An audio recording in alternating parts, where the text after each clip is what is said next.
ഓടിക്കൊണ്ടിരുന്ന കാറിന്റെ കണ്ണാടിക്കുള്ളിൽ പാമ്പ്. തമിഴ്നാട് സേലം നാമക്കൽ റോഡിലാണ് സംഭവം. വീട്ടിൽ നിന്ന് വാഹനം എടുക്കുമ്പോൾ ഈ ഡ്രൈവർ പാമ്പിനെ കണ്ടിരുന്നില്ല. വാഹനം മുന്നോട്ട് പോകുന്നതിനിടെ സൈഡ് മിററിൽ നിന്ന് കണ്ണാടിക്ക് ഉള്ളിൽ നിന്ന് പാമ്പ് പുറത്തേക്ക് വരികയായിരുന്നു. ഉടൻ തന്നെ ഇയാൾ വണ്ടി നിർത്തി സൈഡാക്കി അതിനുശേഷം പാമ്പിനെ പുറത്തേക്ക് എടുക്കുകയായിരുന്നു.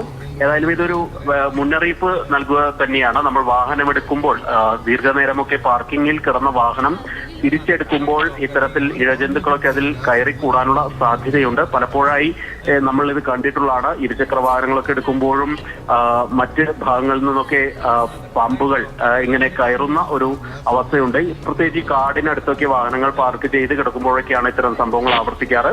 ഏതായാലും അങ്ങനെ എടുക്കുമ്പോൾ ഒരു ജാഗ്രത വേണമെന്നുള്ള ഒരു ഓർമ്മപ്പെടുത്തൽ കൂടിയാണ് ഈ ദൃശ്യങ്ങൾ നൽകുന്നത്. ഏതായാലും പാമ്പിന്റെ കടിയൊന്നും ഏൽക്കാതെ ഈ കാറിലുണ്ടായിരുന്നവർക്ക് ആ പാമ്പിനെ പുറത്തെടുക്കാനായി എന്നുള്ളത് ആശ്വാസകരമാണ്.